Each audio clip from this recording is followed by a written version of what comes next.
मध्यकालीन काल में मिथिला बिहार में महाकवि विद्यापति का जन्म हुआ। वे अत्यंत भक्तिपरायण और भगवान शिव के अनन्य उपासक थे। उनकी कविता में भक्ति, प्रेम और दर्शन की अद्भुत झलक मिलती है।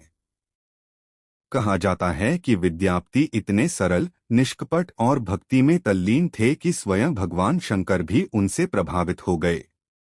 भगवान शिव ने सोचा, मेरा यह भक्त दिन रात भक्ति में लीन रहता है, क्यों न मैं स्वयं उसकी सेवा करूं।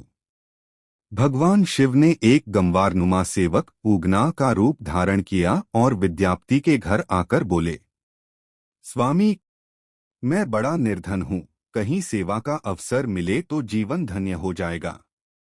विद्यापति ने करुणा से प्रेरित होकर उन्हें अपना सेवक रख लिया। उगना हर समय विद्यापति के साथ रहने लगा, घर में, यात्रा में, पूजा में।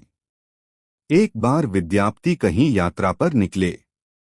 धूप बहुत तेज थी और प्यास से व्याकुल हो गए। उन्होंने उगना से कहा, पानी लाओ।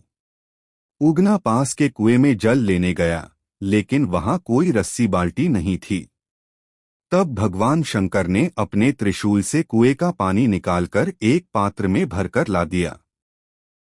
वह जल इतना अमृतमय था कि पीते ही विद्यापति का शरीर ताजगी से भर गया।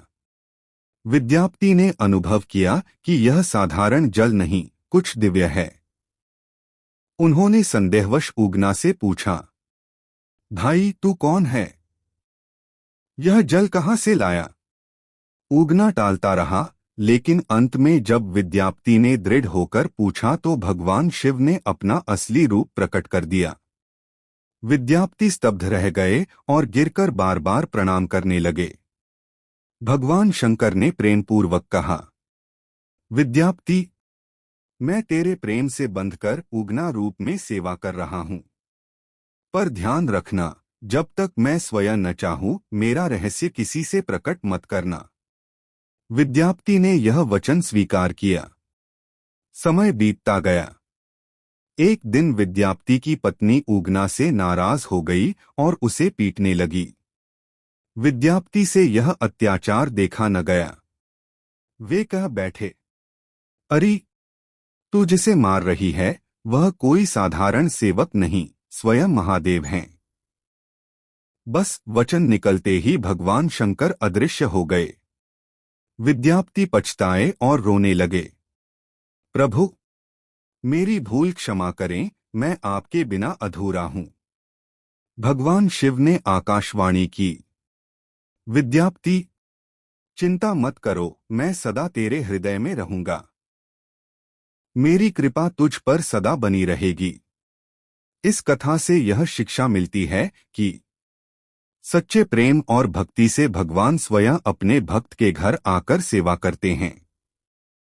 भक्त और भगवान का संबंध केवल नियम या कर्मकांड पर नहीं, बल्कि सच्चे हृदय के प्रेम पर आधारित होता है। वाणी और वचन का महत्व है, एक बार कहे शब्द वापस नहीं आते। यही है विद्यापति और भगवान शंकर की उगना कथा, जो मिथिला और पूरे भारत में बड़े श्रद्धा से सुनाई जाती है। कथा अच्छी लगी हो तो लाइक सब्सक्राइब अवश्य कर ले। धन्यवाद।